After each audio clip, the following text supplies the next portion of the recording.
Welcome to the Nihilist Media Podcast, and we are having our first episode of a new series called Bonding with Bond. I'm Mark Maille, as I host every goddamn podcast on this channel. And I'm Nicholas Campbell, and we started the show because I haven't seen all the James Bond movies. yeah, so first off, we can talk about our history with Bonds. I grew up, Bond was one of the first franchises I was ever into. It was either that or Batman. And I watched it religiously as a child because I played GoldenEye. And then my mom bought me a VHS of The World's Not Enough, and I was like, this is the greatest thing ever. And I remember you telling me that your dad got you into Bond as a kid, as a teenager. So I've seen all of the Daniel Craig ones, but I have seen a select few of the, how Mark would say, good ones. So my dad's super into James Bond, so we would go through and, like, on Thanksgiving or whenever there'd be marathons of them, we'd just watch the ones he liked.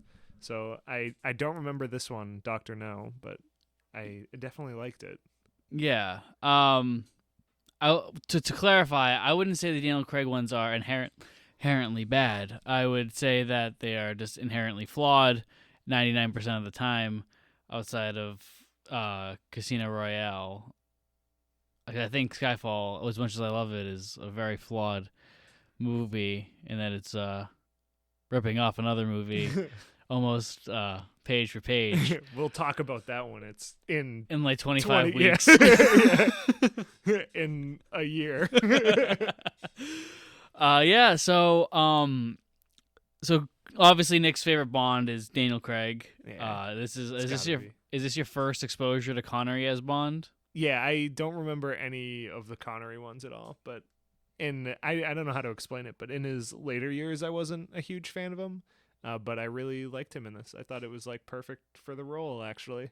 Yeah, I feel like Connery is the perfect representation of masculinity, and like, I know that could throw off some modern viewers, I guess, because like there is no questioning of his masculinity or even his morality, because this is a man who has a job and he's going to get it done. It doesn't matter if he kills someone in cold blood or he's got to beat the shit out of a woman. He is going to do it because that's what his job entails, and he has no qualms about it, unlike like the Craig movies where it's just like he'll do an action and then he's got to fucking think about it for the rest of the movie. Yeah. And we talked about too the kind of plot armor that ends up happening in the Craig stuff where his shirt doesn't even get ripped up. Yeah, Casino doesn't really have that. Casino, that's why Casino's like one of the best ones, is because like it's so raw, and it's also like the best director of the Bond films directed that one, because he directed that and GoldenEye, which are two of the best. But yeah, well, I mean, we'll get there when we get there. In a while. Yeah, I haven't watched. So I used to watch the Bond movies at least once a year, like marathon the whole series type of shit when I was a kid, and I haven't done it in like 5 years, so this is like I'm fresh again. And I remember back in the day, Dr. No used to be one of my least favorites, and I don't know what the fuck I was thinking, because this is like one of the best action movies I've ever seen. And after every episode, we're probably gonna rank where we think the Bond films go as we're watching them. So far, this is the best Bond movie we've watched, and also Absolutely. it's the worst Bond movie we've watched. I do feel like this sets the bar high, though, because this is really well done. Yeah. Even the bad parts look really good. Yeah. So this is the you've been reading the Bond books, right? Yeah. So I have been going through, because I didn't know they were books until like a year ago. Mm-hmm. So I went through, and I think there's 14 books, and I'm only 3 in right now, but I do want to read them all. But so I haven't read Dr. No. I think that's like 6th or something when we looked it up. And so I didn't have spoilers for this. Yeah. And then like Casino Royale, I'd seen the Daniel Craig one, so like I already have that spoiled for me. And then Live and Let Live, or Live and Let Die is the other book that I've read, so I kind of have that spoiled, but I'm excited for the continuity errors that are already set up. Yeah, so they picked this one because it was the easiest one to film outside of Casino Royale, but Casino Royale also was not owned by this company. They had the rights to literally every other James Bond story with the exception of Casino Royale, because this is not the first James Bond adaptation. There was one in 1954 for a television series called Climax, which was like an anthology thing where they would tell you like different stories every week, and it would be live. And they did a adaptation of Casino Royale, which we may talk about at some point, starring Barry Nelson as James Bond, the guy from The Shining. He's like the guy who owns the hotel. Oh, okay. That weird old dude. Yeah, him. He's Bond, and he's American. They call him Card Sense Jimmy Bond. And then Felix Lighter is no longer Felix. He is Clarence Lighter, a British secret agent. So as you can tell, it's kind of stupid. And like the whole point of Casino Royale is supposed to be like a young, naive Bond, right? Mm-hmm. But in that one, they tell it as if it's like a Dr. No, where it's like, oh, he's been doing this for years, type shit. And like the relationships between the characters are all completely different, and it sucks. The best thing about it is that Peter Lorre is the villain. He plays the chief, but also it's like it's live, so he doesn't, it's not like impressive. Yeah. What are you gonna do? Yeah. Direct to TV does. Yeah.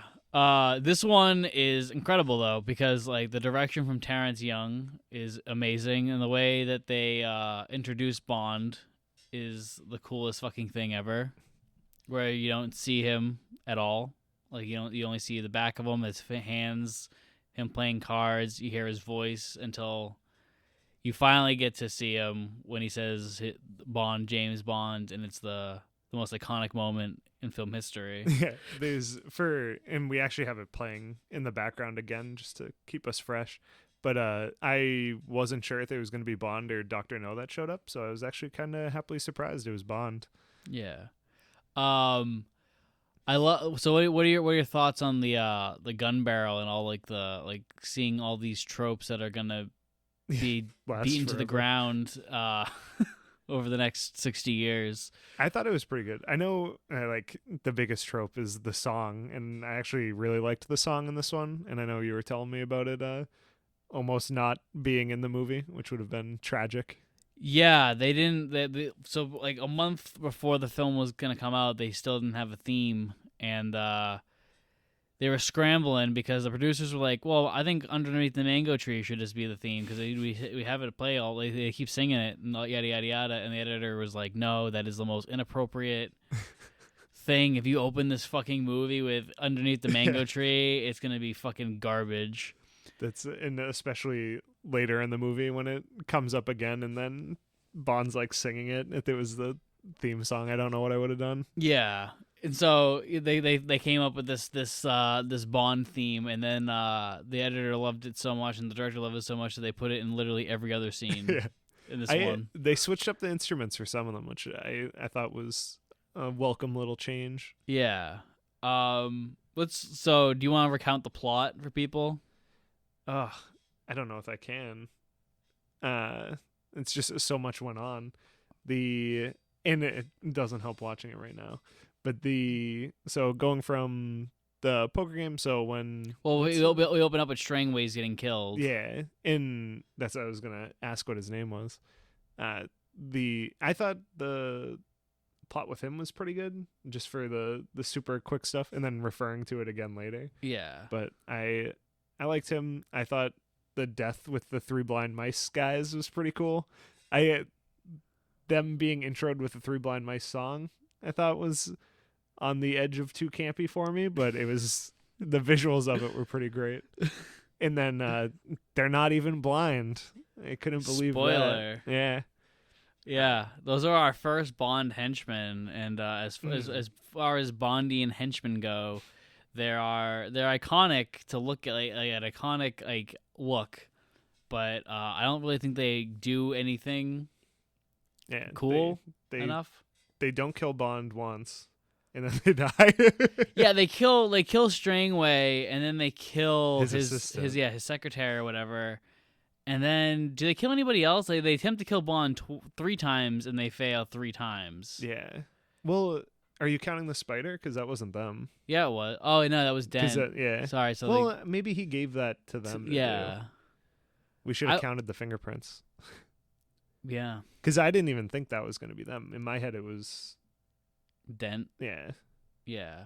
But why would he do it himself? Well, I guess I was going to say, he comes later with the gun, but then his henchmen are dead at that point. Yeah, so it's by proxy, he has to do it. Yeah, I guess this is my job now. Yeah.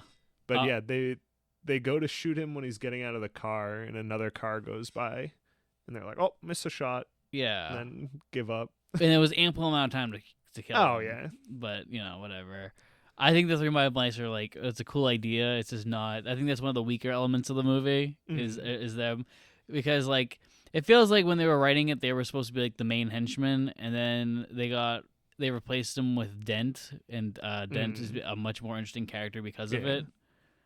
Because I don't think the final confrontation between Bond and the henchman would have been as interesting if it was 3 guys in the room. Yeah. Yeah, and he gets superpowers and takes all 3 of them down. Yeah. I like how the henchman died with the car explosion, which for a second we were talking about rear projection and how we both feel about it. And normally I hate it because it instantly pulls me out of things. Mm-hmm. But I didn't mind it in this. I think it looked, I don't want to say realistic enough, but it looked in place. He wasn't overacting driving and stuff. Yeah. It also true stories. They weren't doing that thing where you'll watch a movie from the 50s and they'll do a rear projection, or the 40s more. It's mostly the 40s where this shit happens. Is where it'll be a guy and a girl driving, and then she'll say something and he'll look over and he'll continue looking over at her, staring at her and having a conversation. And the rear projections on a curvy road. Yeah. And it's just they drive up the fucking Southern California fucking mountains and shit. Yeah, so we'll go through all the Bond tropes. Yeah. And we'll see how they all match up. But like I said, this is the first one, so it's you got to be kind of forgiving about a lot of them. Yeah. In their car accident where they crash looked pretty good. Oh, that's incredible. I was like, oh man, that back door came off pretty quick, and on cue it blew up. Yeah. Which is perfect. Looking closely too, it looked the demo car got pretty close to one of the cameras towards the end of but they use all that footage. Yeah. Got it, one take. I mean, yeah. I mean, if I feel like if you're gonna have a moment where someone almost dies on camera, you have to use it. Then you have to, it doesn't have to fucks up the pacing of the movie. You're gonna have to use it. Yeah. And it looked super cool. Yeah. So it worked perfectly. But yeah. So they're one of the henchmen. The other henchman is Dent, who is a friend of Strangway's, who is Dr. No's minion, and he's a lot cooler because we have a couple of cool scenes where we establish him in the beginning as if he's a kind of a skeevy character, and then when he meets Bond, he's also kind of outright lying to Bond, and Bond's just playing along with him, and it's just all right, fuck it, I'll fucking play along. And he goes to the guy's office and gets even more lies, digs his hole even deeper, to the point where he immediately runs to fucking Dr. No's fucking island.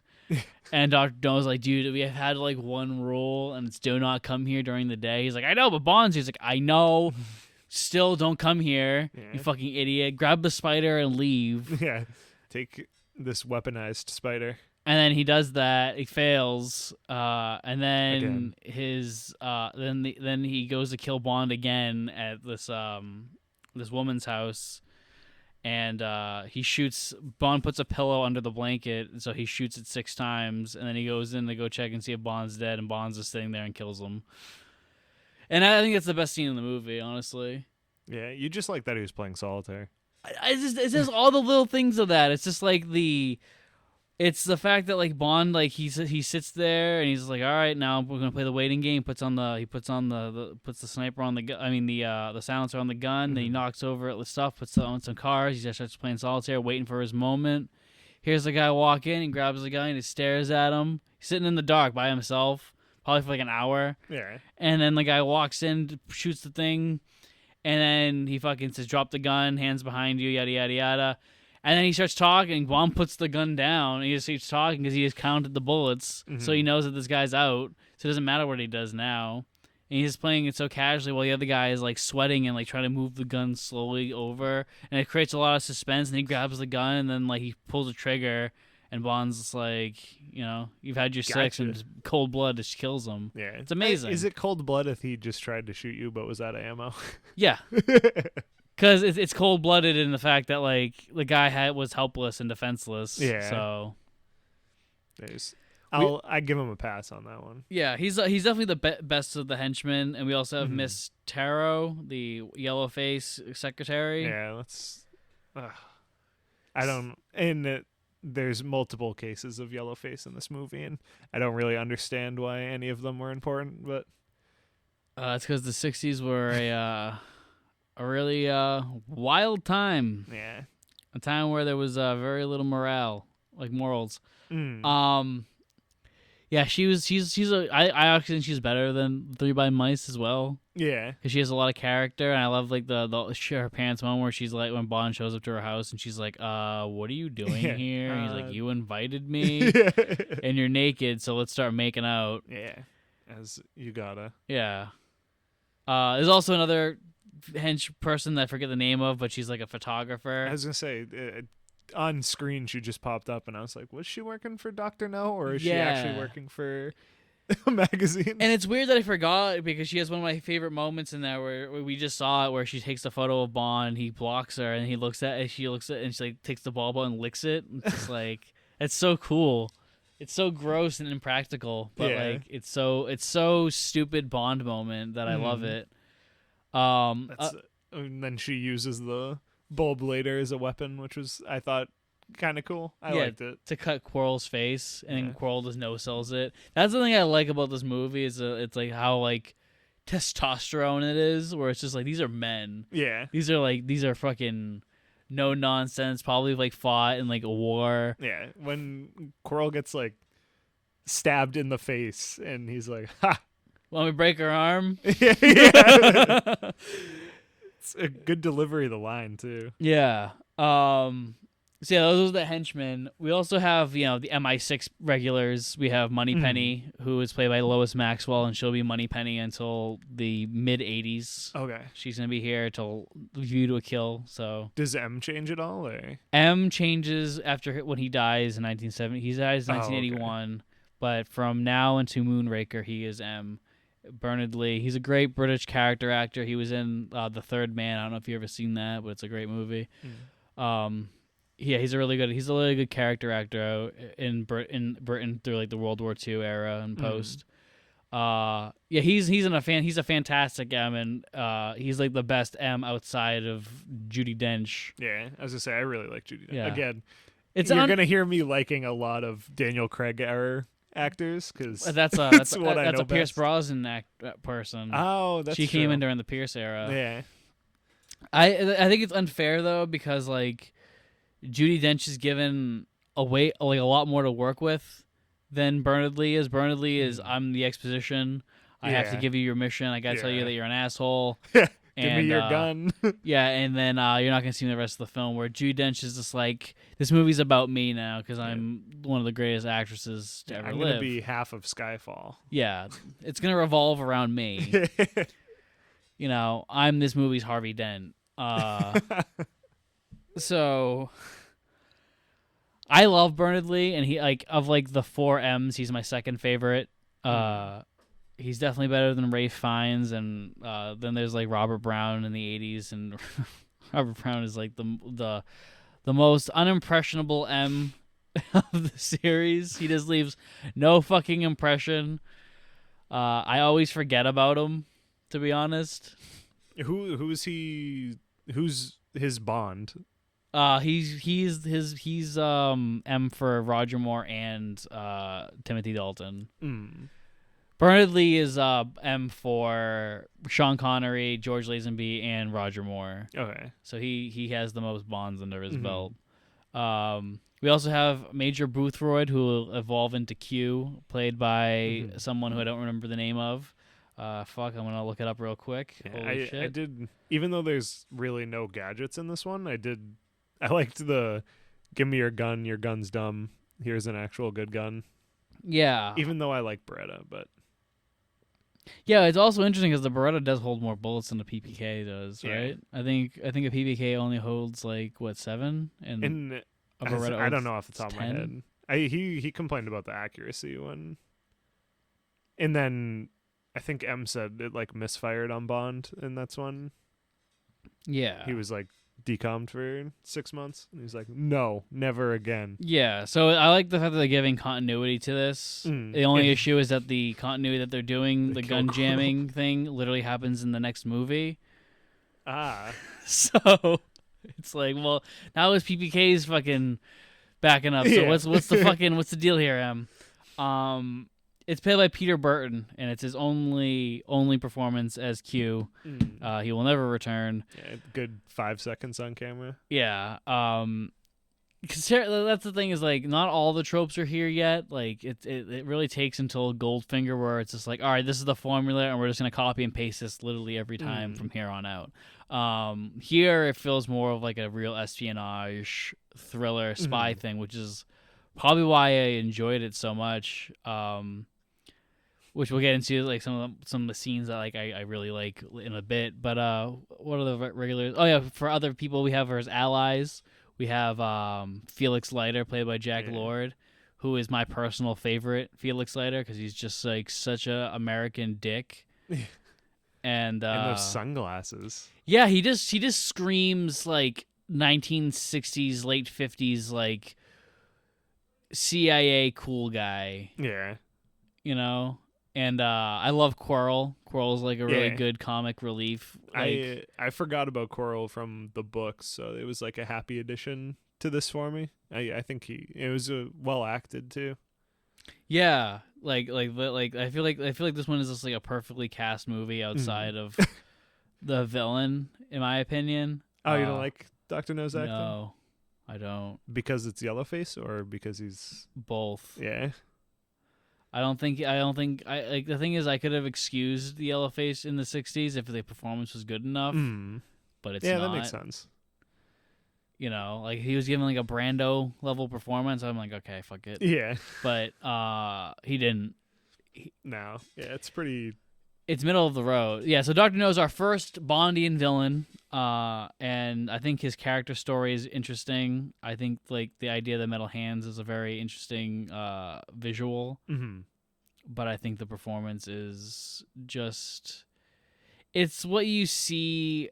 It's like one of the two things you'll see if like you go to like a college audition for actors and you're like, oh, you gotta play a villain. They're either gonna try to do Heath Ledger and they're gonna play Jared Leto, or they're gonna do I'm cold, calculated, and have no sympathy for you, Mr. Bond. Yeah. And it's just like, fuck off. You know? I feel like Bond villains work the best when they're full of charisma or have like some truly distinguishing quality, and like yes, the metal hands are a distinguishing quality, but like they're not on screen a hell of a lot, and they're not used they really. Don't look that great in my opinion. Like they looked all right, but if it's gonna be such a big part of his character, it didn't look that great. It's never in light. Yeah. The only cool part is when he's trying to grab on the wall or on the pole thing. Yeah. And he's like tearing it up. Because that was pretty cool. Yeah. I don't think I would have noticed that, but Mark called it out while it was happening. Yeah. I mean, like I said, I love the idea. I just don't think that it's used enough. Yeah, it's not metal teeth. Yeah. And I think that's also an issue with that. He shows up way too late into the film. Like I get like building him up. That makes sense. He's getting built up, but like usually with Bond villains we'll have like a cat and mouse game throughout the entire thing. Like basically a Bond villain would play the Mr. Dent part. Yeah, like what if I don't know. I was gonna say what if No was like at the poker table or something? Like a tease of him sooner than just the voice in the room. Yeah. But I don't know if I'd like that. No. I think I just like Casino Royale. Yeah, you just want to see him play cards with a villain. Yeah. That's the gist of this. Bond girls, we have Sylvia Trench, who is the one who asks Bond his name, and she is nothing more than just sex appeal, really. And she was supposed to be a recurring character in the series, and she is at first. She appears in the next film, and then she's never seen again.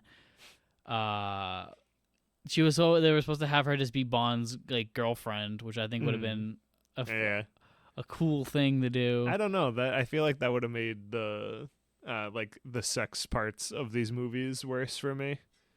Like I kind of like the Bachelor idea rather than the married man. Well, he's not married. He's gonna he's dating somebody, and it's just like that's the whole. I think that would add to it, where it's just like he's doing this for Queen and Country. Yeah, and like it really seals the deal. Like at that point when he's sleeping with Miss Tarot and they're like kissing, he looks at his watch. You know what I mean? Like he's just it's a part of the job. That very particular scene, I think it would add for me, but everything else I'd be like, the ones. Oh yeah, man, I hate having sex with all these ladies. Yeah, the ones he starts banging Honey Rider, you're just like, yeah, you didn't really have to do that. You don't have to pick me up yet. I'll need another minute. Yeah, Sylvia's at home. Bond, what are you doing? That's hey, it would have been cool, and I think I'll keep that in the back of my mind while I'm watching other ones too. Yeah. Just to see how I'd feel about it. They were originally going to bring her back later on in the 90s, and it's very clear that that's what it was supposed to be, but then they were just like, no one's going to get the reference, so they changed the name, and it's just like, well, why'd you change the name? If no one, it's either, it's going to appeal to people who would get the reference, though, so just like, keep it. And the Craig stuff ends up having so many references by itself, too. Like, why not just try other ones throughout the years? I don't know why they went all crazy with them once they got to Craig. Well, yeah, like I think that's like the thing is like Bond has a lot of continuity where they'll reference older movies, but they won't like not in the Craig way where it's just like every movie is connected. You have to watch every single one to get it.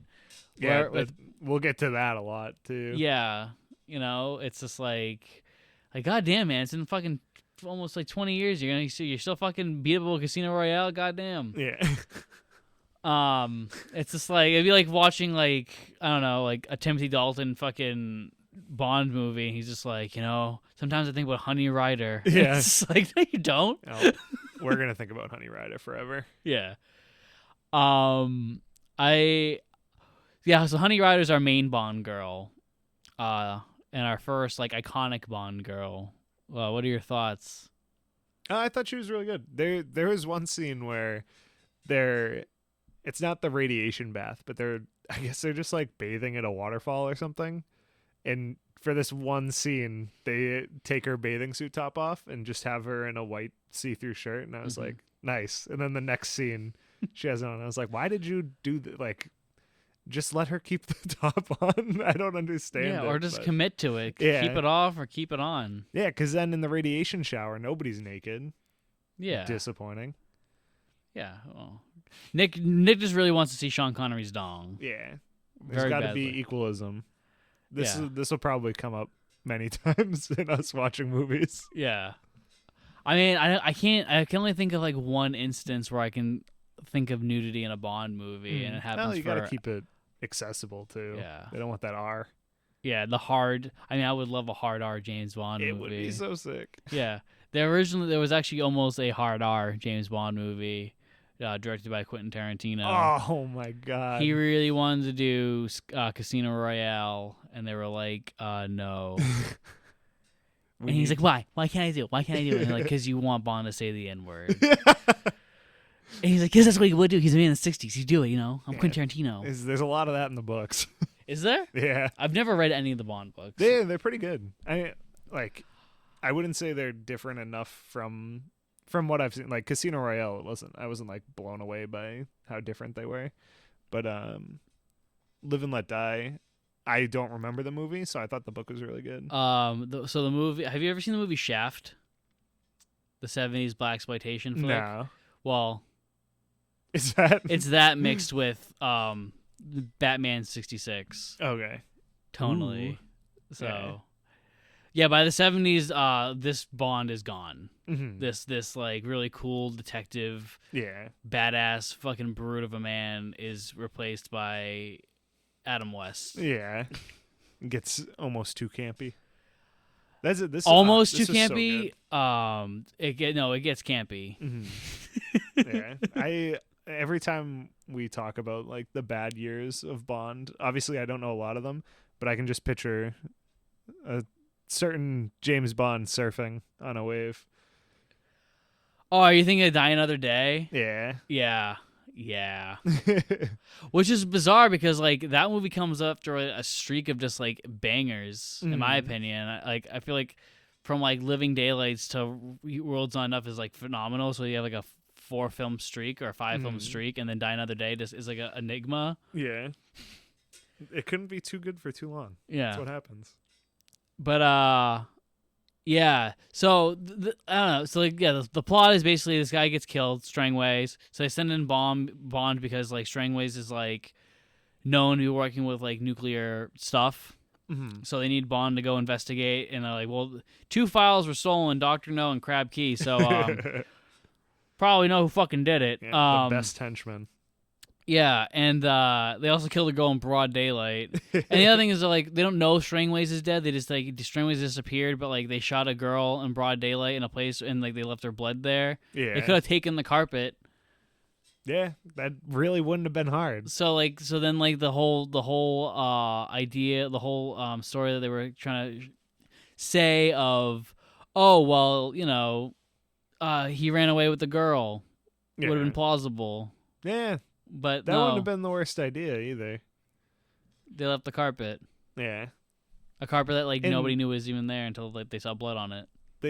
And I don't know how much they would know of her being in the middle of giving a transmission, but they're looking at her through a window and they don't see her talking on spy equipment. They decide to kill her mid-transmission. Yeah. So that they know she's not answering. Yeah. Which, they could have waited a little bit. Yeah. So what are your thoughts on I didn't get your thoughts on this M. I thought like what you said, it's kind of exposition, and then okay, bye, go have fun, go have the movie, I'll be here. Because I don't think he talks back to him, because we don't see him ask for the Geiger counter, right? No. Yeah, so he just never communicates with him again, which that's kind of a bummer. I also I'm not sure which actor it is who plays Q later, but with Judy for some of them before Daniel Craig. Oh, Desmond Llewellyn. Yeah. I love that old guy. Yeah. That old guy's a man. Yeah, he thankfully comes in the next movie. Oh, good. That's it. So in my head, I really like new Q, but like that's Q for me, just from, I don't know. I think I really liked the gadgets growing up. So being the keeper of the gadgets, I was like, you're the man, Q. Yeah, especially since like Daniel Craig was so anti-gadget. Yeah, I really like, I think it's in Skyfall when new Q, he's like, you're kind of young. And then he gives him like the box and he's like, what is all this? He's like, what, do you think we were making exploding pens, Bond? It's Yeah. like, yeah, I kind of wish you were. It's kind of fucking sick, man. Could have used that. Yeah. It's like, oh, don't be silly. Like, do you think we're making exploding pens? I'm like, I don't know, man. The last, like, the movies that I really like, he has a fucking jetpack. It's true. Yeah, and motherfucker's gone to space. Yeah. This one with no gadgets, I was like, I kind of like it, but I feel like that's a part that I look for in Bond movies almost. The gadgets? Yeah, like I'm like excited when they're like, oh, let's go see Q. Yeah. Like, I mean, we got our first gadget, which was a Walter PPK. You know, you gotta start somewhere. And an empty box. Yeah. Moneypenny will keep that safe. Yeah, I love the chemistry between Connery and Moneypenny. Yeah, that was really good. Yeah, that was phenomenal. I love the whole... that would be so weird for me with a girlfriend though. Especially if he had the scene with him meeting his girlfriend is a scene right before that. Yeah. Be like, oh, okay, you're just this kind of guy. I don't see her as like a girlfriend. I see her as a girl that he hooks up with. Yeah. On a consistent, but when he's in London, he hooks up with her, mm-hmm. and then when he goes around the world, he hooks up with who is ever there. But with It's Around the World, it's for Queen and Country.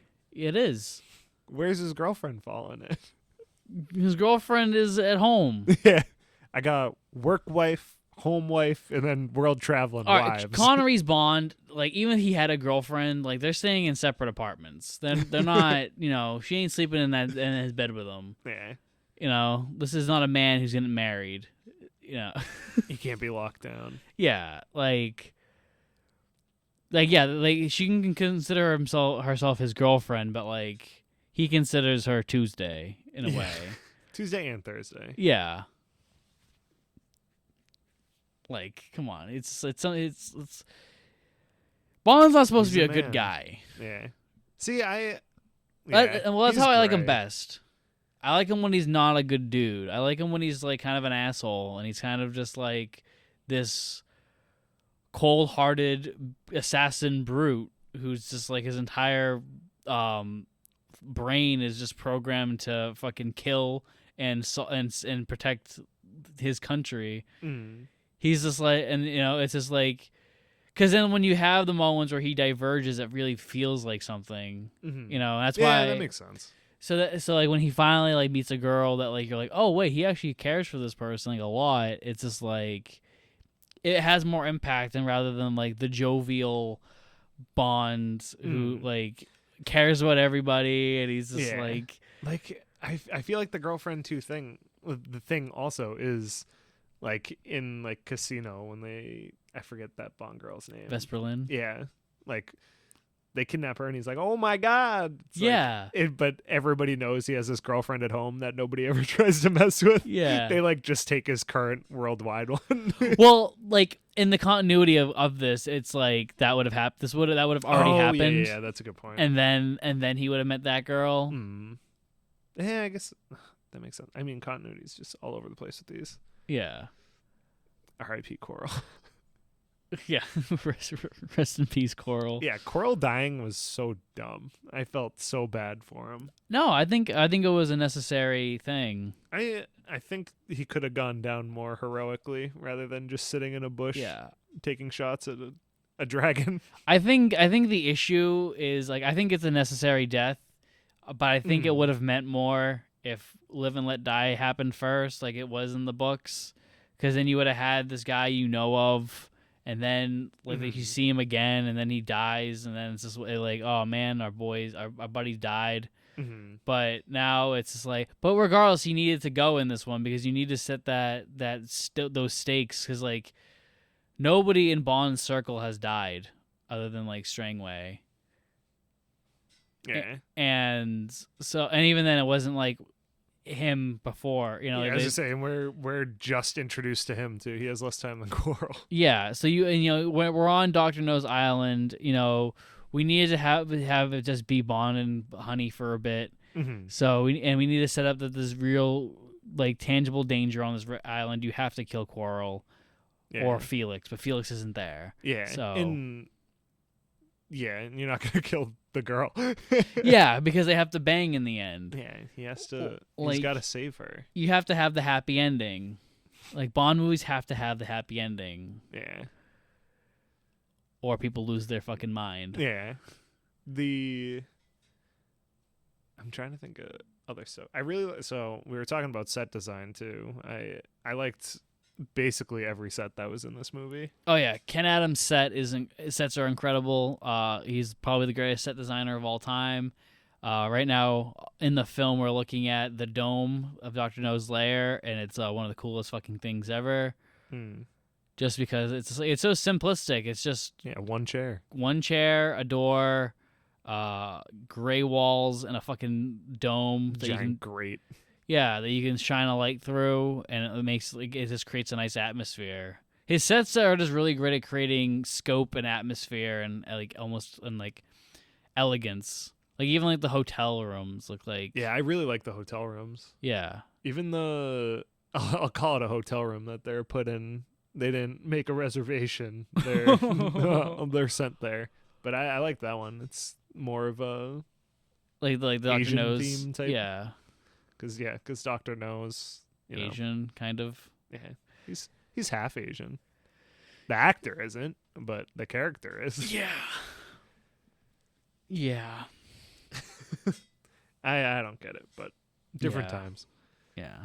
It needed to be a better actor, Oh, that's like you were saying. It's if it was a better performance. Like, yeah, it was like Orson It's Welles. like, okay, yeah.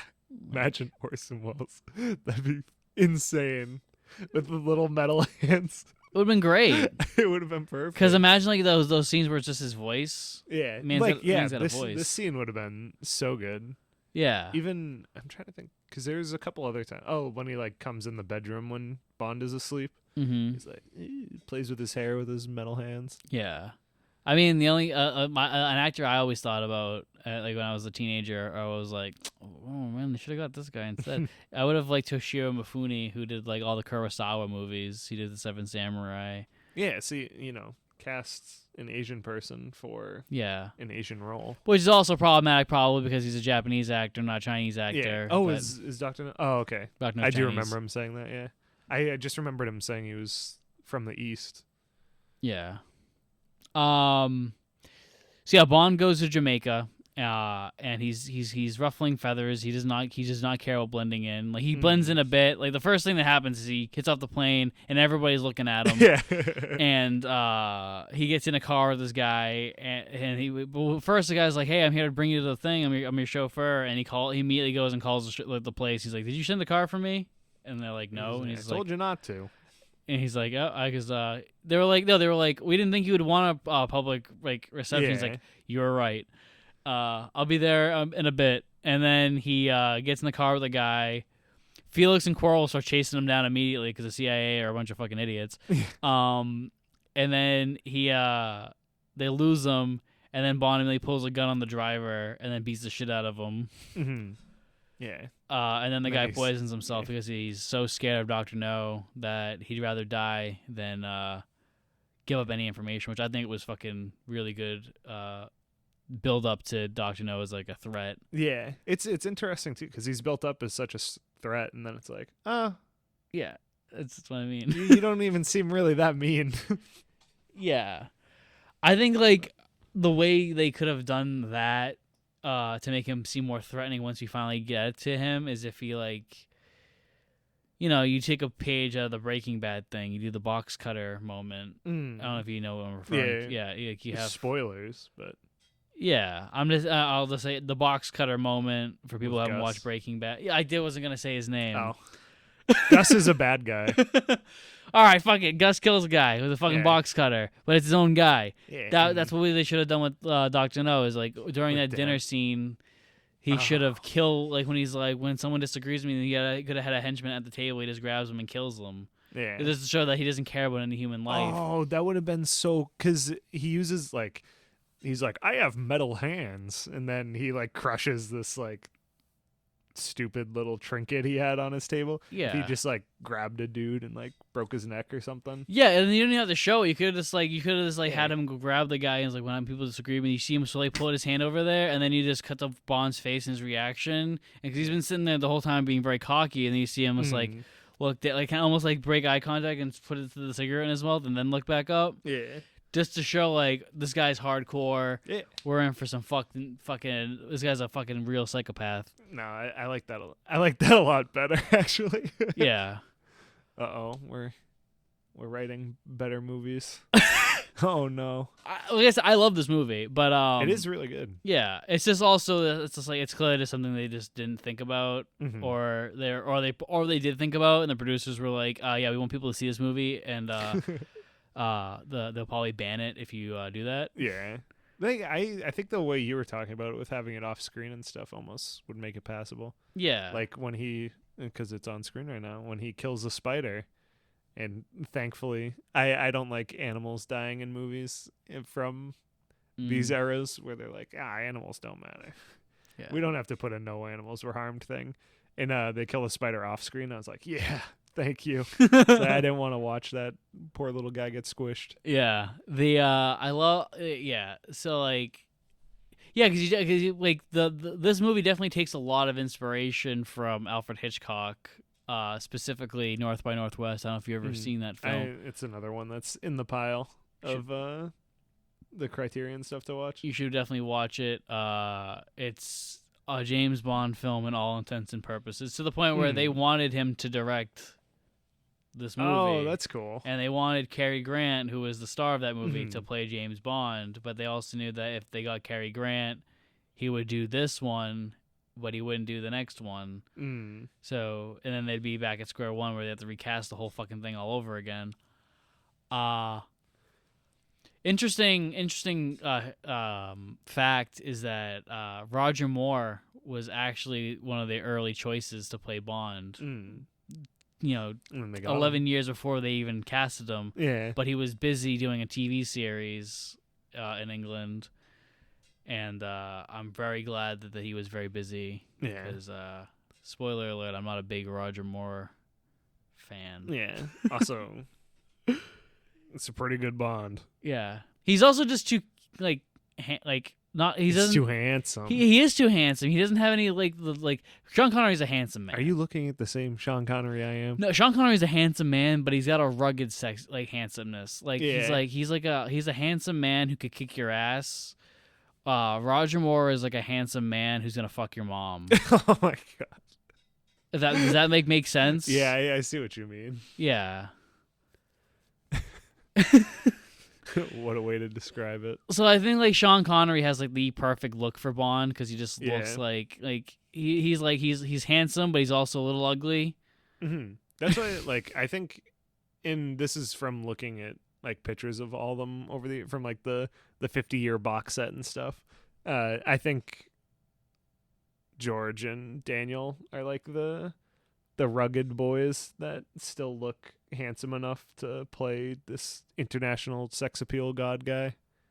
I think Daniel Craig, no offense, is not a very attractive man. Oh, yeah, I've heard mixed. I think he's pretty attractive personally, but I think of the Bonds, for me, the Bonds that have the perfect look that I envision for Bond is Connery, Dalton, and Brosnan. Yeah, Brosnan's I think he falls into that too handsome category for me.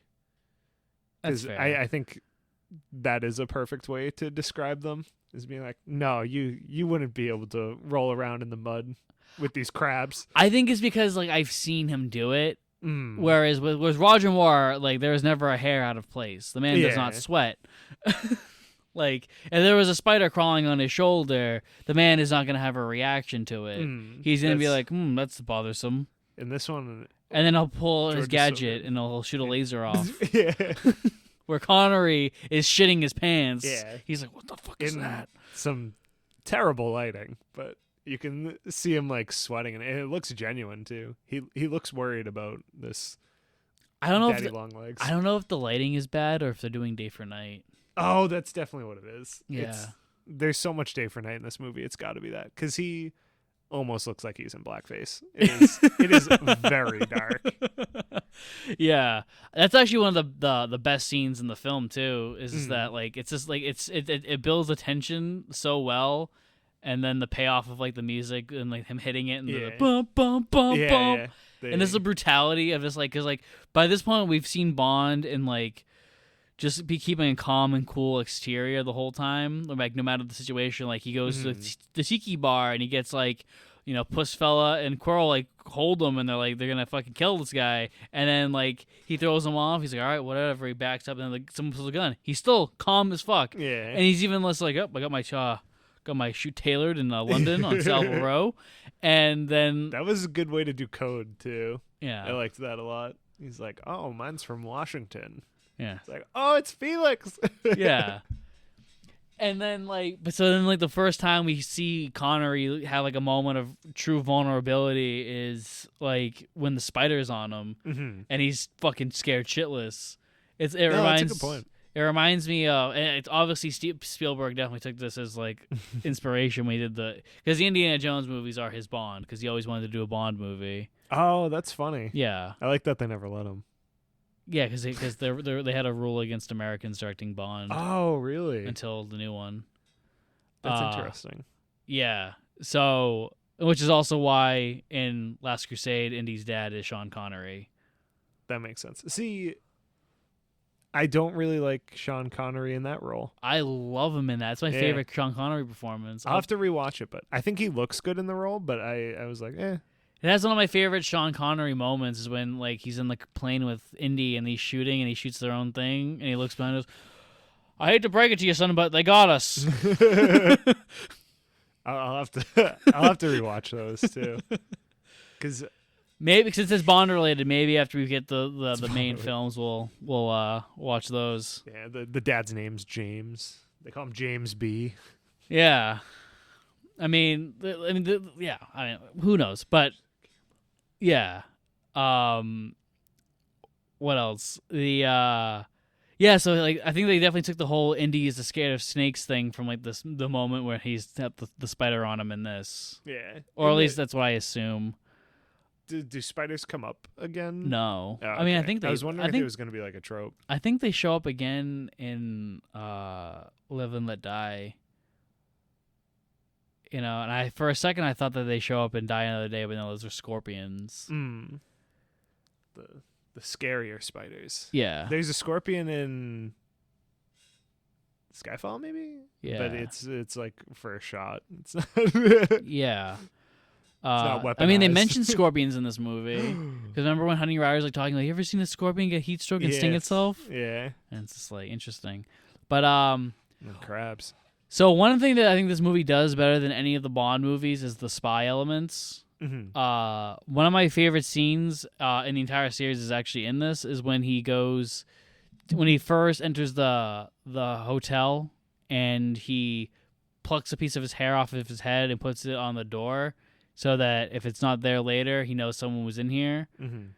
And then like they have a lot of payoff with that when he comes back to the hotel later on in the film and he sees that it's not there, and then he's immediately cautious of everything to the point where he goes and he looks at his suitcase, he sees that there's a bunch of fingerprints on it, he's like, all right, well.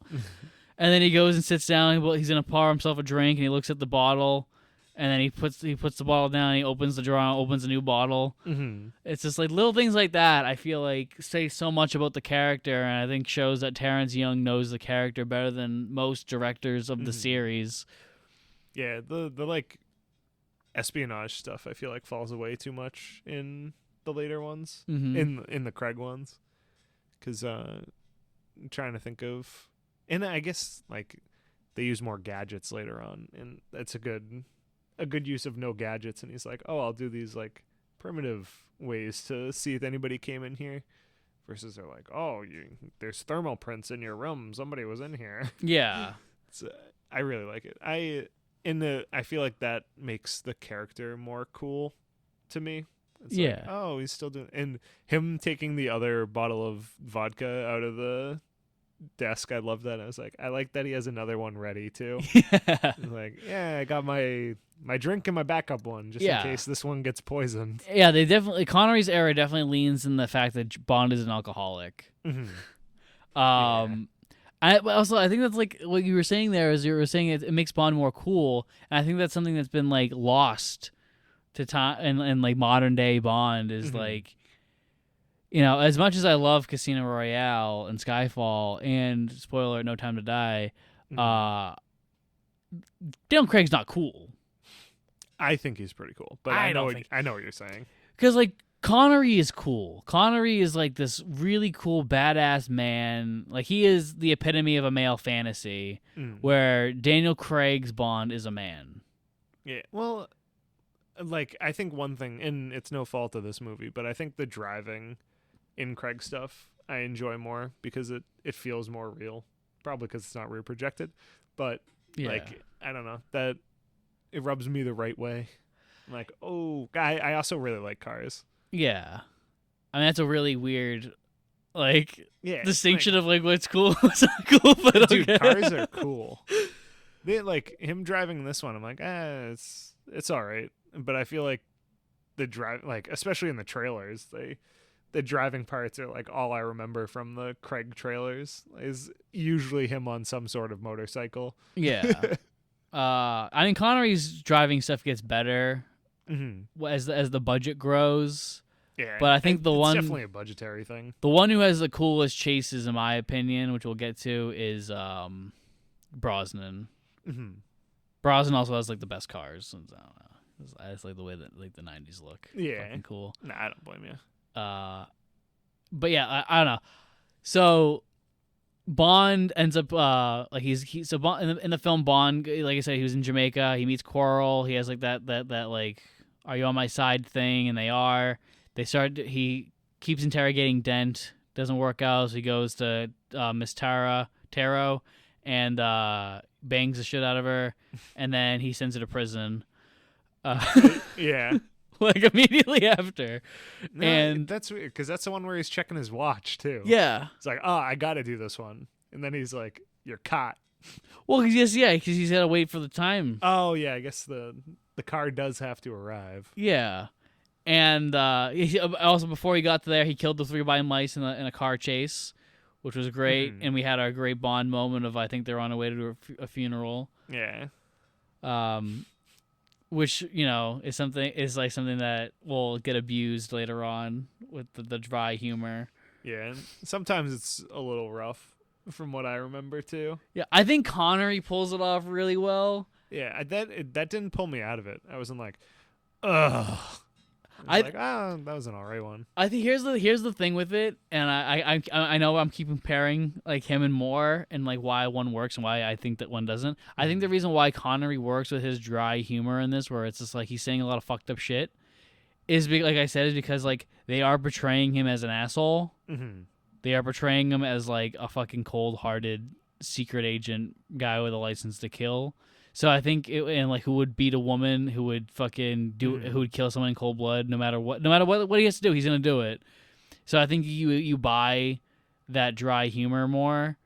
Whereas if like you have a guy like a Bond who's sensitive and kind, when he says like a joke like that, it comes off as like, oh, that's fucking stupid. Yeah, like, okay, a little out of character, but yeah.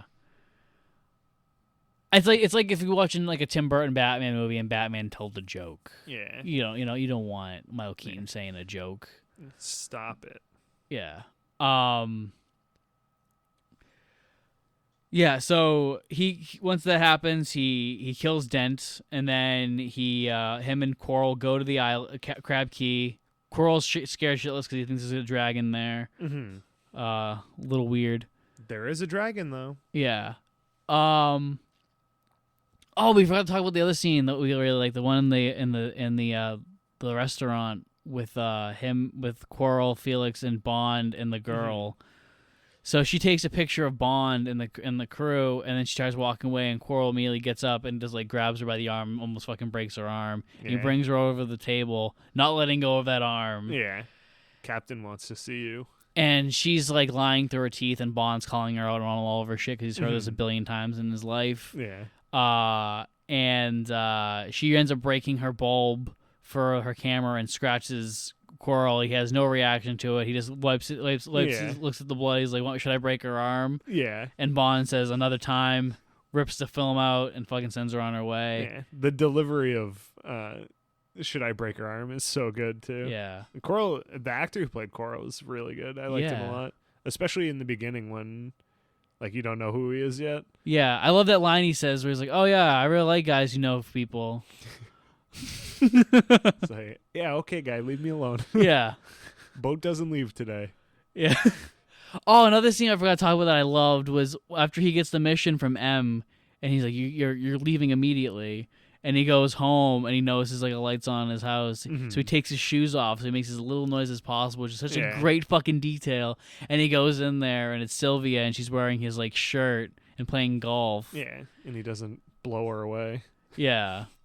And then like he goes and they start talking. She's like, "Did I do the right thing?" He's like, "You did the right thing, but at the wrong moment." Yeah. And he's like, "I have to leave immediately." And she's like, "Oh, that's too bad." And they start making out. And she's like, "When do you have to leave?" He's like, "Immediately." And they kiss again, almost immediately. It's like, fuck yeah. No, I got a couple minutes. It's like, he's in an hour and a half. Yeah, exactly. He can bang. Just because it's what's on screen. The day for night is atrocious. So bad. So often too. Day for night is almost never good. Yeah. Cinema sin. I can't think of a single like time where Day for Night looks good. And you're like, wow, this looks amazing. This doesn't look like they just. I think it looks good in black and white movies. Yeah, I mean it's fine in black and white. Yeah. It should have been left with black and white movies though. It's like they couldn't unlearn it. Yeah, I feel like because I like the thing about the like 1950s and 60s movies is like it's that weird middle ground where they're like because they're shooting both there's like black and white movies and color movies being released at the same time, but they're using the same techniques most of the time. Yeah. Like we're looking at a beautiful day sky, and I can see it through their nighttime facade. Yeah, like I can literally see the sun on his face right now. Yeah. Wait, is that rear projected too? Probably. Whatever. But no, I feel like rear projection and Day for Night look incredible in black and white. Yeah. You can't even tell. Yeah, and that's because black and white is designed to hide the flaws of what's going on. So, but like in color, it exposes you to literally every mistake you're gonna make. Yeah, like which is why most independent like indie films, like first features, are usually shot in black and white because like it's what we can do. Yeah, it's what people can do. Yeah, we totally didn't do that. Like 5 times so far. It works. When it works, it fucking works. Yeah. But yeah, like the Day for Night is fucking atrocious. Yeah, like the scene we're looking at right now, you can't even see Coral's face. I don't even know why it's in the movie. It's just him drinking for like 10 seconds. It's probably left in for pacing. Yeah. So just show that. Also, I'm pretty sure the timing of the movie is like all off.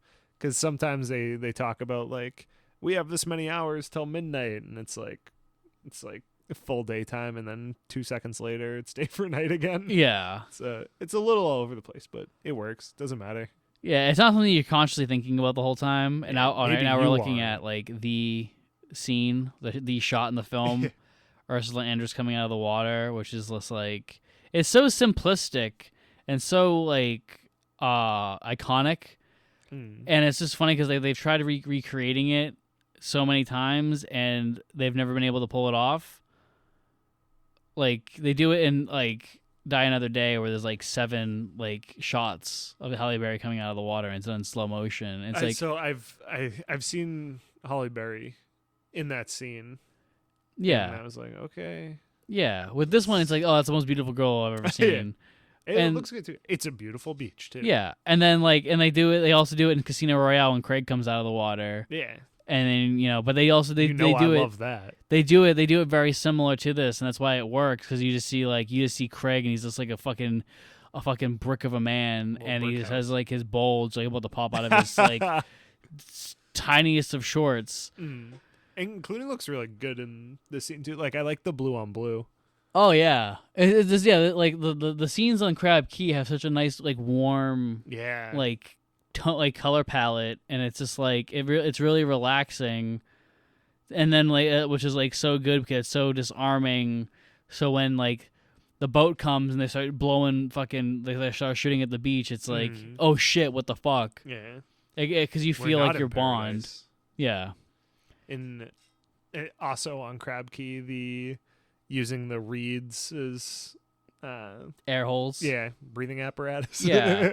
And then I love that brutal moment where Bond just comes up behind the guy in the water and just stabs him. Yeah. And that's like I think to your point too, that like shows he's like, yeah, I got to do this. Like I'm just going to do it. Yeah. He even says that. She's like, "You killed him." He's like, "I had to." Yeah. He's going to see you. And but with the reeds, I think the reeds is so smart. And then to have birds scare away all the guards, I was like, oh man. I was like, I feel like it took the scene away from me. I was like, it's just luck. And I'm like, okay. To set something up that smart and then just to have luck be what works, I was a little disappointed. Well, that's Bond. He's all luck. Yeah. Eventually, like we mentioned before, Kroll ends up getting killed by the dragon, which is actually just a tank, and Bond is like, "You guys are fucking idiots." We also have a good scene before that actually, where Honey Rider and Bond are talking, and she's like talking about how like Dr. No I believe, killed her father. And she talks about how I think she was she implying she was raped? I am pretty sure it was. And then she put a Black Widow spider in the guy's room, and Bond's all like, "Oh, it's not that funny because it happened to me. So no jokes here, you fucking assholes. Please don't." He's like, "Don't make a habit of it." You're pointing. There is a continuity error that I noticed the first time we were watching it, but there's no ammo in the gun right now. Oh. Yeah. Yeah. I thought I saw it earlier, and then I was like, oh, maybe not. Yeah.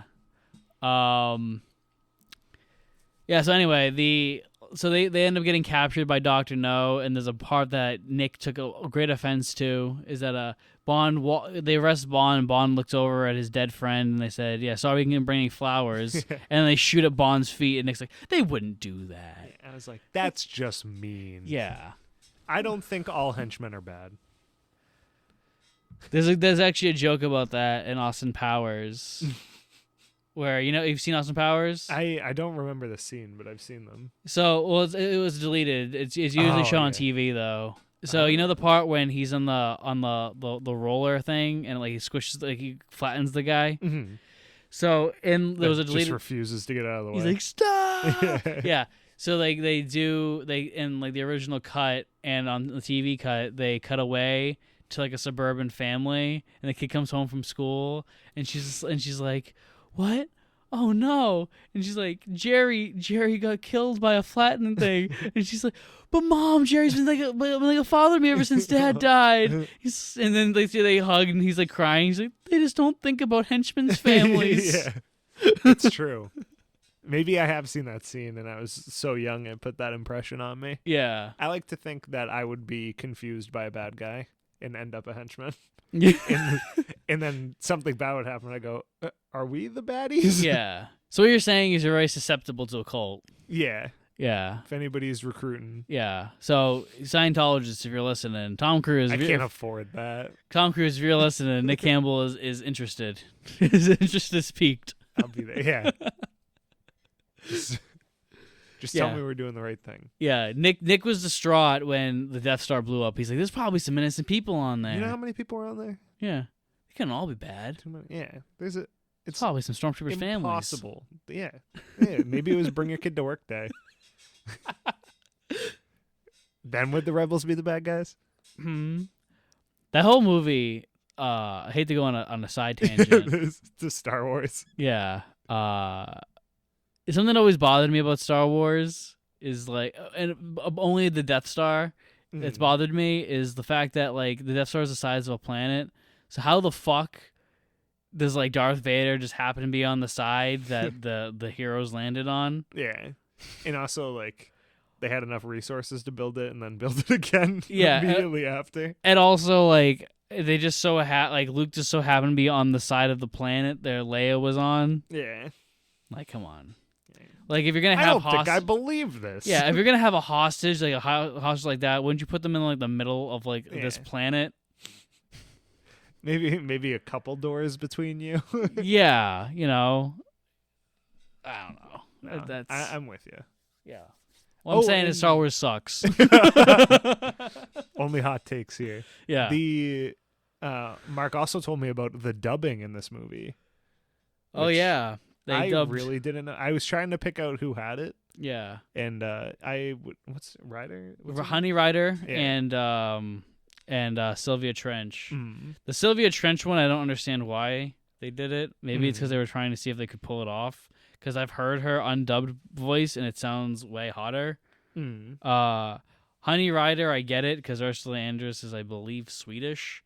So she has like a thick Swedish accent, and that would have kind of taken away from the character too. Yeah, but the dubbing's real good though. Especially since she's supposed to be a Jamaican native. Yeah, I mean, then we have this fucking. Well, is she supposed to be native? Because doesn't she say she like moved around her whole life? Maybe they started in because her dad's like a zoologist or something. He studies seashells, I think why she likes seashells. I don't remember. So, like, is there a plot hole in this movie? Oh no! Oh no! The movie sucks.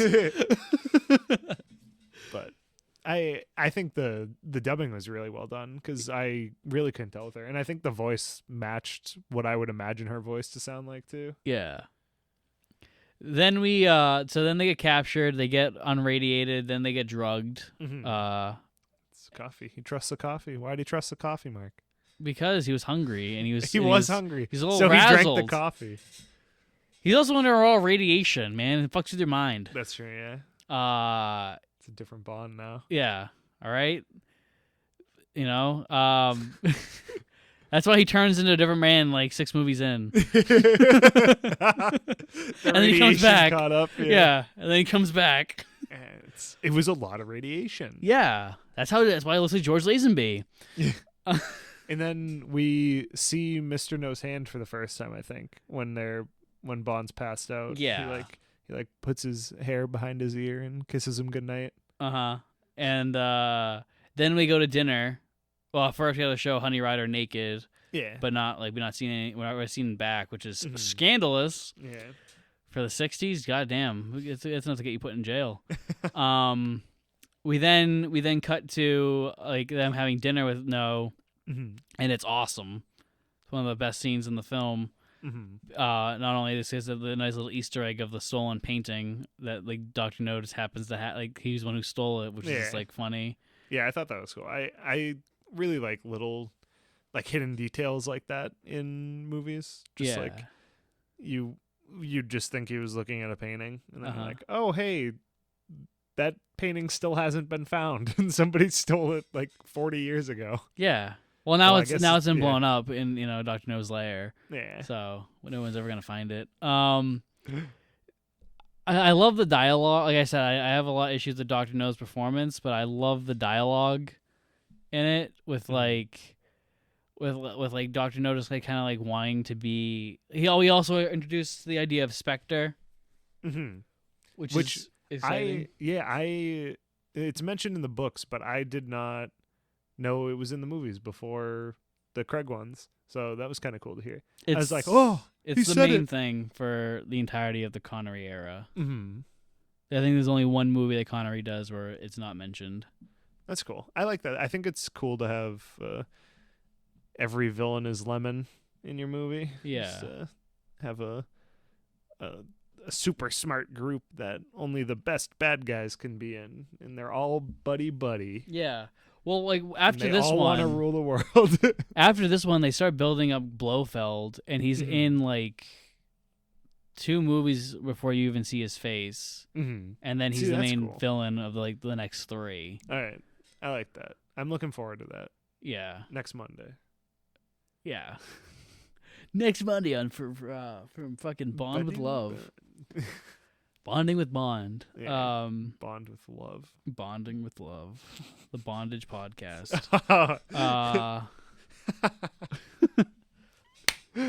Just kill the fly. You spiked. I did spike. Nick, the sound guy's going, ooh. Ugh. I know. I'm probably going to sound a little low in this, but I don't want to mess with anything. Yeah.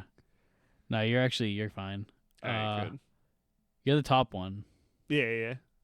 They when we don't have to get too into it. Yeah. A little behind the scenes for you. But anyway, him and Bond have a lot of tension, and they have a lot of good back and forth, and then because Dr. No desperately wants Bond's approval almost. Yeah, I really do like that. He's because the whole time it's oh, you haven't killed me. Do you have a crush? Yeah. And then he's like, I kind of do. You've bested me 8 times already. Dr. No slips over a note that says a checkbox. Do you like me? Yes or no? I love the bit where he tells Honey Rider to leave, and then he throws a fit, and Bond sneaks a fucking knife into his pocket, and then Dr. No immediately catches don't be stupid. Yeah. Put the knife back on the table. And Bond he's like, oh, fuck. Oh, you think you're so smart. Yeah. I do love the line that he has where he's tell me, does the toppling of American missiles compensate for having no hands? Yeah. He had, I think that's perfect. Yeah. That's such a good rebuttal. Yeah, I think Connery has some... Yeah, it's one of the best scenes because it's one of the few scenes where Connery is acting off of someone. Yeah, and I guess most of it is. I feel like he acts off other people before, but it's just too good there. Yeah, well, it's because I feel like him and Felix and stuff have some good stuff, but nothing that's as good as.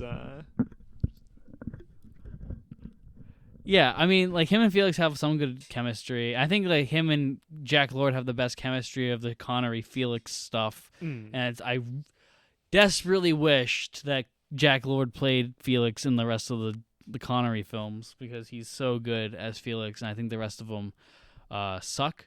I'm excited to see because Felix is one of my favorite characters from the series, so I'm excited to see other people do the role. Yeah, I mean, and I really like this one. Yeah, here's the thing with Felix, especially in the Connery era. There's two types of Felixes. There is the Terrence Young idea of it, which is a cool guy in shades who's like a fucking, a man's man CIA agent. And then the other version of it that they do are like really bureaucratic old men. Ooh.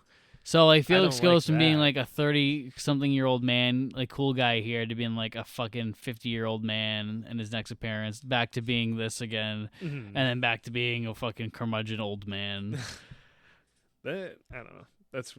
I don't like that, but I don't like continuity. Yeah, I'm a big continuity guy, but man, I don't think I'd like him old at all. Like, I feel like he's supposed to be, like, Bond's counterpart in the CIA. And just having it be this, like, older opposite of him makes it weird. Like, why would they be friends as much? Guy Hamilton, who directs Goldfinger and the other appearances of Felix that aren't Terrence Young, he uses Felix as more of comic relief or, like, Bond's almost a thorn in Felix's side where he's like, I love you, hey James, we're buddies, but then Bond like does things that like put Felix in a shitty position, so he's like screw the CIA. Yeah. So I don't know. It's weird. Like I said, I definitely prefer the Terrence Young style. I just prefer Terrence Young's filmmaking for Bond, where it's just like this gritty espionage spy thriller rather than like hitting you with jokes, hitting you with jokes. I feel like everything lately is like, we got to hit him with the jokes. I'm like, please stop. I can watch him. It's like, I don't want to laugh. Attention span longer than 10 minutes. Yeah. Let me feel something instead of just laughing. Yeah, I mean, it never gets. I mean, it does, but it like, Roger Moore gets to it, but like. That's they definitely have like the MCU bullshit thing where every 7 minutes they have to have a joke. So if you watch a Marvel movie, you time it. It's like I think it's like every 7 minutes there is a joke. Yeah, they gotta, even though you already bought the ticket, they gotta keep you entertained the whole time. Yeah, because somebody's definitely not gonna give it 100 on Rotten Tomato. Somebody's finally gonna break it and give it a 70. Oh no! You're banned from our premieres. Yeah. After Bond pisses off Dr. No, they beat the shit out of him in a chair. And then he wakes up in a cell, and he immediately says, well, I'll leave through the vent. Thank you very much. And then the vent shocks him. And Nick thought, when Nick was watching it, he thought that Bond looked at the thing and a bomb just went off. Just be like, haha, fuck off. It looked like little fireworks. I was like, what is happening? And then he took his shoe off to remove the grate, and I was like, oh, okay. Yeah. Because I don't know, I just didn't see his hands. He might not even actually touched it for safety type thing. Yeah. But I was like, I don't know why that just exploded, but I guess it exploded. And then he goes inside the vent after, and we have like our Die Hard moment. Yeah. Where he's just like slowly getting grosser and grosser. Like which first, I approve of. Yeah. Because, like I said, it makes him a man, but a cool man. Yeah. And like, there's not like invincible. Yeah, he falls down the vent at one point, and then once he gets down there, it's too hot, so his hands are burning. Too hot. Yeah, his hands are like on fire. So he rips his shirt apart and he wraps it around his hand so he can like kind of touch the ground. And as that's happening, he looks and like there's water to cool down the vents, and he almost drowns. Yeah. And at first, I also thought that the vents were hot because of the water. And I was like, oh, they're cooking James Bond. I was like, that has to be 1,000,000 degrees if the vent is still hot from it. It's like, no, that's there to cool it down. To cool it down, yeah. Wasn't a lot of water, though. But I guess with this budget, yeah, can't have the ocean come down on them. Yeah, I mean, can't get the camera wet. Yeah, they don't have a Titanic budget, Nick. they have a Dr. No budget. Yeah. It still looked good though. It Yeah. was believable. And I like that he gets like soaked and doesn't look comfortable. Yeah. As he shouldn't be. Yeah, and then he's all like, his shirt's all cut up and he looks like he's like bleeding and shit. Yeah. Something happens to his stomach because there's like a rip with blood on it. I think there was supposed to be more scenes within that. Beat, or... Of like, yeah, of him like in the thing getting beaten more and more, but they just cut it. And then he gets out. That could probably get boring after a little while. Yeah. Like, oh no, the vent's winning. Yeah. I mean, they did make the entire movie Die Hard about it, but yeah. He gets out of the vent and he immediately sees a guy in like a suit, like a hazmat suit, and he kills him immediately, breaks his neck. Yeah, thank God it wasn't one of the see-through ones that Dr. No has on, so you can see the full actor. Yeah, he's got one of the fucking minimum wage suits. He got henchman suit, not number one henchman. Yeah, and he puts it on. He goes into Dr. No's lair. And this is where the movie kind of falls apart for a minute, where it's kind of boring as shit for a good, like, 5-minute stretch. Yeah. Where it's just, like, people moving knobs and Dr. No being like, we're gonna take Move the knob! Yeah, move it! Why are you standing over there? Move the knob! Yeah. That guy up there who was just doing it isn't doing it anymore. Yeah. Go Why do is it. he not? Yeah, go move that knob. And then Bond goes and moves it all the way to 50, which causes like a reaction to make the water start bubbling, so they can't take over the missile. I don't know. Yeah, it's not explained very well. Yeah, I thought they were using like the radiation to like interfere with the rock, like it would make the rocket explode or something like that. Yeah. And then he maxes out the machine and we watch the rocket take off safely. I was like waiting for it to blow up, like Bond messed up. And yeah. Shouldn't have, like, he's turned it up all the way to destroy the lair and stuff, but like at the cost of one of the rockets that they were trying to protect. Yeah. Which I was like, oh, that'll be, and then it just like takes off and I was like, oh. Yeah. Well, what's this machine do? And I'm like, what did Dr. not have a fucking backup plan? Yeah. And I'm like, what is this plan? Like, I get like he wants to take over U.S. missiles, but like, for Spectre, dude. No, but I get that. But it's just like, how is he doing it? Yeah, is it mind control from the cube on the rocket? I've watched this movie a ton since I was a little kid, and I've never understood Dr. No's plan. Yeah. In terms of like what he's doing, and I also don't understand how what Bond moving the knob does. Yeah. I don't understand it. Like, so I know with like with nuclear reactors and stuff, it can go critical, and like that's like at Chernobyl when it blew up. Mm-hmm. It's like that's what I assume they were going with, because then it starts blowing up at the end. Because like with actual nuclear reactors, it has like cooling rods, and you have to refresh the water and stuff. Yeah, but I don't know. It's also not like a Tesseract. Yeah, it's usually also contained more than just underwater. Yeah. Yeah, I don't know, man. It felt weird. It looked cool. It looks cool, and it was a cool death. Yeah. Because like him and Bond start punching each other, which is unrealistic because one punch from a metal hand means you're dead. Yeah, there's a great scene where Bond's like holding onto a railing and Senior Metal Hands just karate chops it. I was like, his hand should have been cut off. Like he talks about how strong his hands are the whole movie. I think he hits him in the neck at one point too. So Bond should be like head just blows up. Yeah, eating through a tube. Poor Bond. But instead, they start rolling around on like this thing, and it starts descending, even though they didn't hit anything. Yeah.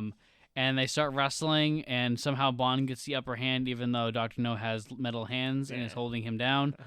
And then Bond just rolls him over and jumps up and starts climbing. Dr. No tries doing the same, but Dr. No has metal hands. Get fucked. Yeah. And even though he could just like crush the railing and pull himself up on it, but he scratches it like a cat instead. Yeah. That would have been sick. Just like, yeah. And then he just like kicks him over at the top or something. but wouldn't that also like make the metal weak? It's like structure, Yeah, so then it that's would true. bend back and just make See, him fall in anyway. I'd be happier with that though, rather than. I like the Yeah, I do. It looked cool because I don't think I would have noticed it if Mark wasn't like, look at the railing. It's all cut up because he's got metal hands. It's like, oh, hey, I actually like that. Yeah, But they also like, why did he have metal hands? Like, it's cool. they could have just like cut that. He could have just been a dude who's like a bad guy. Yeah, but it's the Bond deformity. Yeah, It's their thing. He's got metal hands. Goldfinger paints people gold. yeah. Fucking Oddjob has a hat. Oddjob has a hat. Yeah. Jaws got teeth. Yeah, cool teeth too. I remember that from a kid. You I'm know? excited to see him again. Yeah, the Frank Scaramanga has a golden gun. Mm-hmm. It's just like, you know, you got to have your thing. Yeah, he had the painting though. Yeah, Live and Let Die villain. He's black. That's his defining character trait. Yeah, I remember that from the book. Blofeld's got a cat and a fucked up eye. Oh, okay. He's I Dr. can- Evil. Yeah, I can actually like picture him now. Am I just picturing Dr. Evil? Yeah. I might just be picturing Dr. Evil in my head. Is it played by Michael Myers? Wait, is that? No. Mike Myers. Yeah. Mike Myers plays Blofeld. Yeah. It's beautiful. And And Fat Bastard. yeah, We should watch those after the Bond movies. and Goldmember. Oh my god, he does. He plays his dad. Yeah, and he yeah. It's one of my favorite jokes in that is when when the third movie opens up and they have it as like a real action movie, and they show you never see Austin, then he lands and the camera goes up and he turns around, it's Tom Cruise. Yeah. It's yeah, I do like that. I'm trying to think if there's anything else I wanted to mention. Oh, so yeah, anyway, Dr. No dies. He drowns to death in nuclear waste. Mm-hmm. And then Bond frees Honey Rider in the worst trap of all time, which is just like water slowly going to drown her. But they were originally going to have him be crabs picking her apart, but when they ordered the crabs, they were frozen, so they were pretty much half dead, and they looked like shit. So they were just like, fuck it. Yeah. If you're thinking about this trap by this point when all the tension's going, you're probably an asshole. Yeah. Which we are. It turns out we're both assholes. Yeah. Because I went, that's the stupidest trap ever. And Mark went, they're supposed to be crabs. And I went, oh, wow. Yeah. That could have been interesting. It probably wasn't James's first encounter with crabs. There is a crab earlier in the movie. Yeah, and Nick was terrified that they were going to explode the crab. Yeah. Whenever I watch older movies, I expect animals to die. Yeah. And I am happy to say none died in this. Yeah. It gets my seal of approval. It passes the Campbell test. No, the Campbell test is the other one. The dong? Yeah. She had to see dong. Yeah. If you're showing female nudity, there's got to be male nudity. But there's no female nudity, so technically it passes the test. Yeah, it does pass the test. This movie was perfect. Yeah. But does it pass the Bechdel test? No. No. No, not you. No woman speaks to another woman in this film. She doesn't speak to another woman. She does talk about her history, though. But she's talking to a man. She's only there to further the man's story. It's true. The No Bond film passes the Bechdel test. Yeah, I was gonna say she talks to the girl that brings them to the room, but they don't talk about anything. Yeah, she's like, here's clothes. They're talking to a Dr. No, so they're talking about a man. Yeah. I don't expect any of them to pass that test. We'll keep an eye out. Yeah, we'll make a little checklist and go through it at the end of every episode. Yeah, failed this one. I'm pretty sure they all pass mine. I don't think there's any nudity in Bond movies. I mean, you see a boob in Diamonds Are Forever. If there's boob and no ween, it doesn't pass the test. Well, that's one of the worst Bond movies, so all right. Fails on all fronts. It fails on all fronts. So yeah, Bond saves her, and he They go on they get on a raft. They throw a guy off the boat. The guy doesn't even try to get back on the boat. The guy just waits in the water Yeah. for them to leave. Waiting for the director to desperately call cut so he can get out of the water. I can't swim. Yeah. And then Honey Ryder's like, so what do we do now? And he's just like, well, we either swim or, and Campbell's, you can do your joke. Oh, I don't even remember the joke. You're gonna have to rescue me. You're like, or he was like, either, yeah, you remember that? Yeah, you can either swim or blow me. Yeah, you're like, you either swim or suck. Yeah. And then it's perfect because like 35 seconds later, there's a scene where he sits down and she goes down to the floor of the boat. And I was like, told you. Yeah. She didn't want to swim. Well, it's also funny because like the next thing that happens is Felix and the Americans show up late as usual, and they're like, "Hey," he's like, "Oh, aren't you here a little late?" And then Honey Ryder's like has no pants on now, and she's like, "What the fuck? I was supposed to get eaten out, and you're fucking assholes." And Bond throws him a line. No, they throw Bond a line. Yeah, and Bond holds on to it, and then they start making out. And Felix is like, oh, that Bond, and then Bond lets go of the rope. It was okay. Felix is like, I'm gonna leave you there. Yeah, he's like, oh, all right, that was your one chance. Die.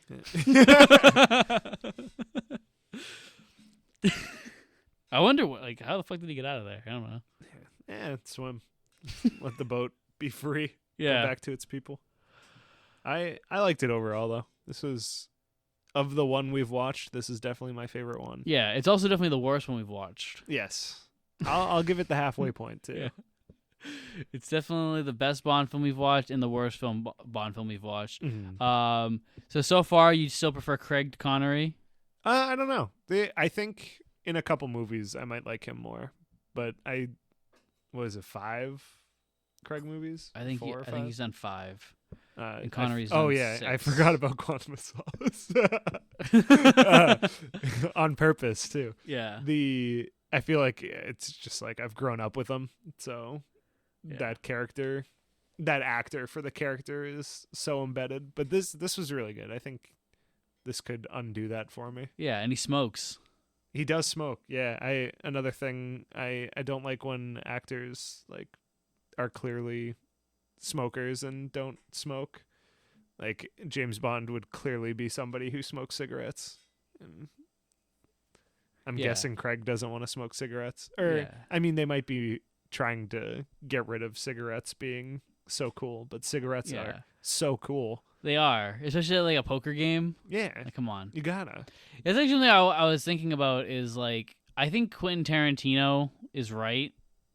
Because when Quentin Tarantino wanted to make his Casino Royale, he wanted to make it a period piece. He wanted it to be taking place in the 60s during the Cold War.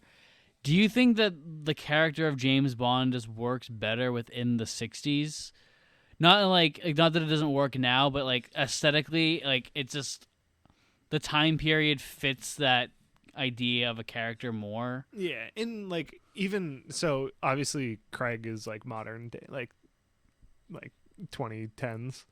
And I feel like espionage is like mostly gone from. I know it's not completely gone, but I feel like secret missions like this, having one dude who's on his own doing, it's not just like whistleblowers giving packages to field agents. Like having one dude go up against a supervillain is just like, so out there. Like that, I feel like that would never happen now. But like in the Cold War, you were like, everything's game. Like these agents are going back and forth in Berlin. I think it is. I think it works better within this time frame. I also think most things work better within the past. Even like technology is just so far now. Even like some of the stuff that they think of for James Bond, I'm like, oh, that's kind of just like boring. It's like, that's not an exploding pen. That's just a smartphone, bro. I think that's like I remember. I don't remember who asked me. They were like, Mark, why do you always write and direct period pieces? And I'm like, because cell phones ruin every story. Yeah, cell phones are magic. Yeah, and if movies don't have cell phones, you go, why don't they just use a cell phone? Yeah, and then it's just like, because I'm trying to create suspense here. Yeah. Trying to create tension. Yeah, and I still think people are bad at using phones in movies anyway. They still haven't figured out how to do that right. Yeah. So. Yeah, because you also now have to have that awkward scene, like, oh man, my cell's down. Oh, there's no reception. Yeah. It's just like, and it comes off as just like, fuck you, audience. Yeah.